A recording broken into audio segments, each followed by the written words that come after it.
allow me to enlighten you. I should probably actually do a whole other series based on addiction. The real causes, the real cures, not this all touchy-feely, feel-good bullshit and hey everyone, Spanion is right, but Spanion is also not right. He's not correct. Okay? Spanion has a different mindset to many people. Everyone has a different mindset. What causes the drug addiction? Why they fell into it in the first place, and what their motives and incentives are to want to get clean. They're all different. But he's absolutely spot on when he says the touchy-feely, feel-good aspect doesn't work. Because guess what? It don't fucking work.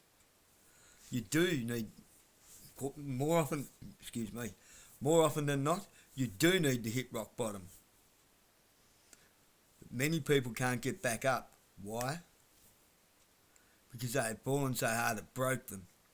Not everybody has that killer instinct to get back up swinging. Some people need a little bit of support to get back up, and they need to learn to walk again before they can run.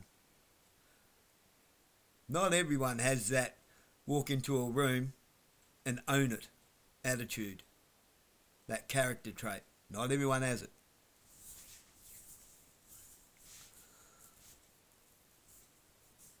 Here's an aspect that is overlooked by pretty much everyone. The fact that it is by design. Not just drug addiction, all addiction. The divide and conquer tactic that goes unnoticed. It is accepted with welcoming arms by hypocrites, opinionated assholes,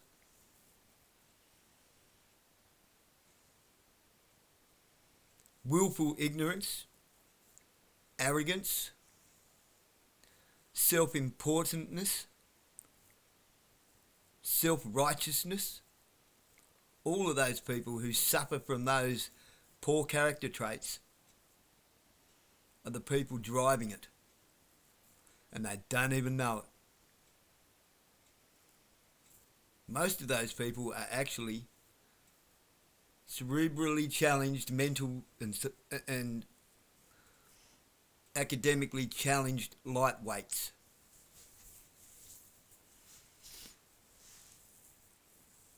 You know you don't have to be, though. I'm not saying that as an insult, I'm saying that as a fucking wake-up call.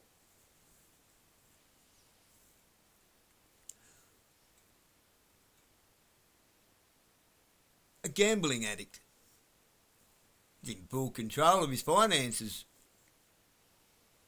until he realises he emptied his bank account and now he's on the chase trying to win it back. Why? Desperation. Shame. He just wants to get that money back. And the worst addict is the one that gets it back and thinks that he can keep going. Oh, now I'm on a winning streak.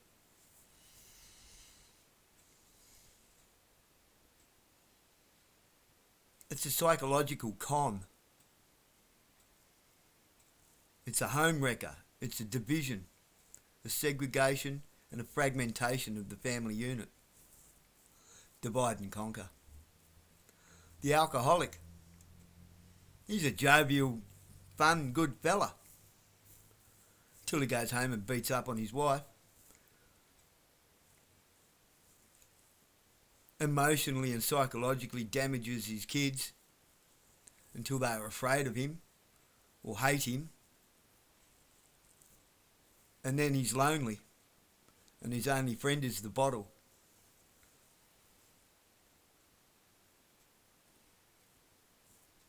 The breakdown of the family unit, fragmentation, divide and conquer. While he sits there belittling his son that he destroyed, or his daughter that he damaged, couch surfing, living on the street,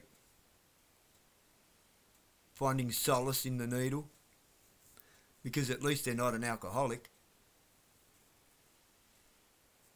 At least they're not violent.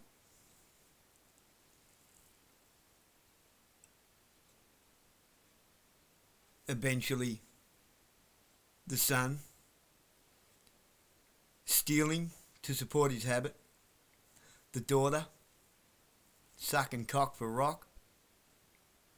There's a packety. Disowned and made to feel shame by the very man or woman, by the very father or mother that destroyed them. That was probably home, probably high, probably not present.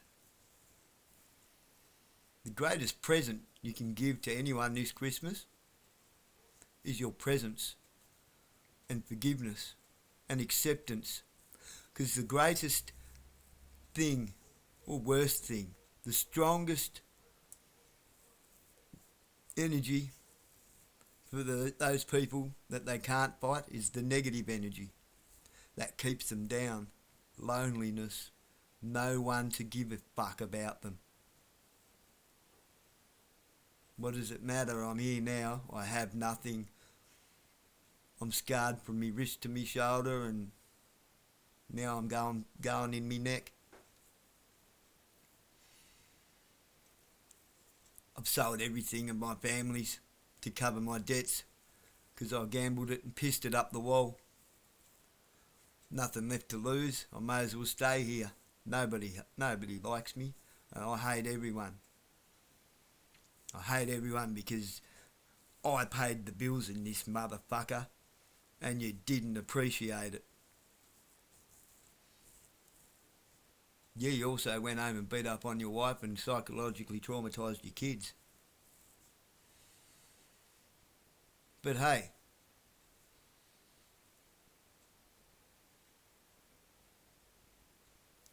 it takes one person to make a mistake. Two or more people to make that mistake last forever. And it takes those very two same people to unmake that mistake. You may never be compatible again as a family, as a complete family unit under the same roof, but you can learn to function again.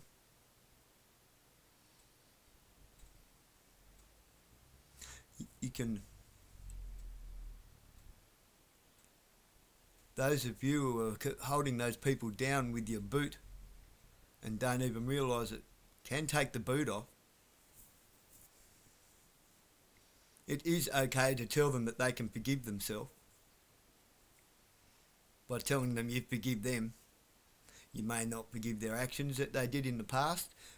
You don't have to give them the chance to do it again. By their fruits you shall know them, of course. But do you think it's right to hold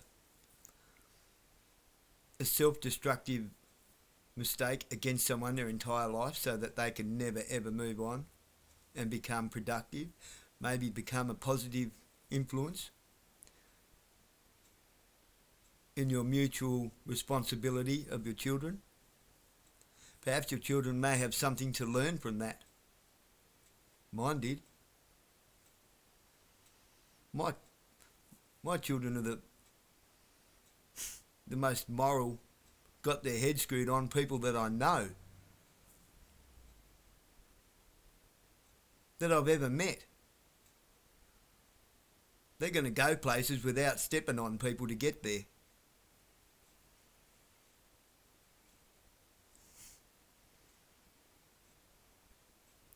It restores some of my faith in humanity. Yeah, I know I don't like the word human. Restores my faith in the future of mankind. There is hope.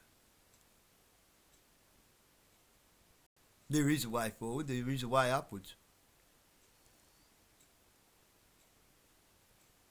But it takes forgiveness, unification.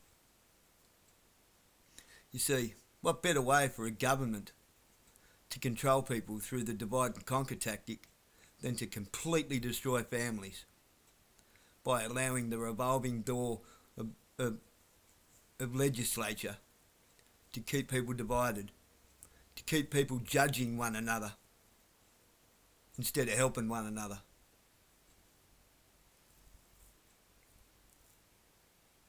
I don't know who bought me a gift the other day. It was brought round by a mutual friend who was asked not to disclose their identity. I don't know who it was. I almost cried with overwhelmness. I was overwhelmed. I don't know who bought it.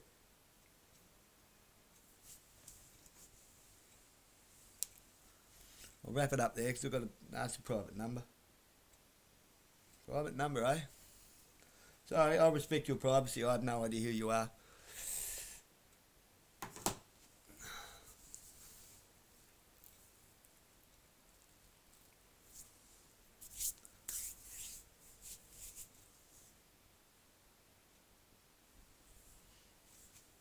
No. As my mate says, oh, private number. I respect your privacy then. No, I don't answer it. If you want to remain private, I'll keep it that way for you.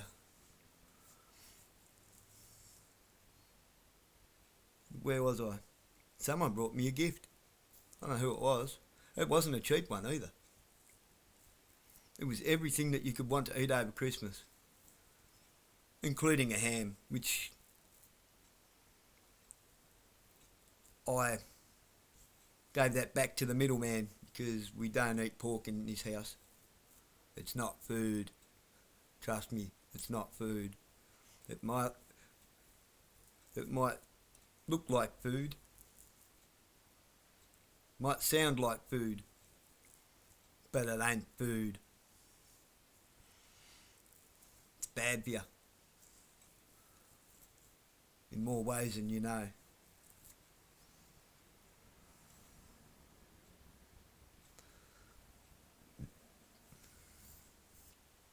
There's a reason why Christ cast demons into pigs. Let's just leave it at that.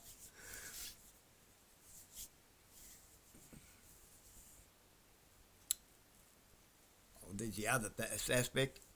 Pigs piss and shit where they eat. Which kinds of comes round to what I'm saying. Don't piss and shit where you eat. There's a movie, I can't remember what it's called.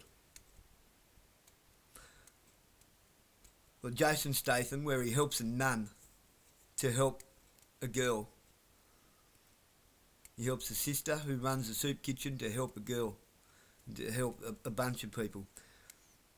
And he takes out a drug trafficking ring and sex trafficking ring.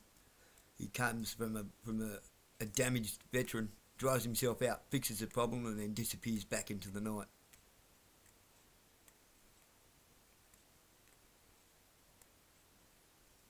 Watch it. I think the message in it is even damaged people have something positive to offer. There's a reason why they're damaged. Perhaps they're hiding the monster that was created by somebody else. Stop creating monsters.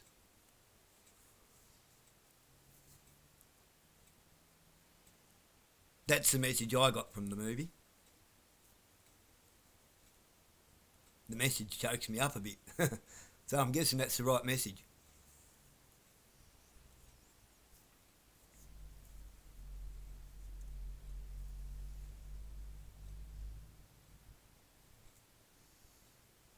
Stop judging people. Stop telling even your own family. Stop judging them in a negative light. Maybe they don't fit in on Christmas Day. Maybe that's the uncle that you tell them unless they're going to come sober, don't come. But give them the option to come sober and set the table.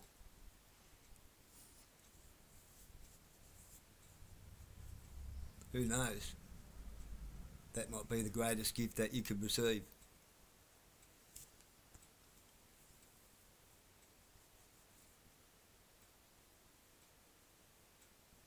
A lesson. God bless you.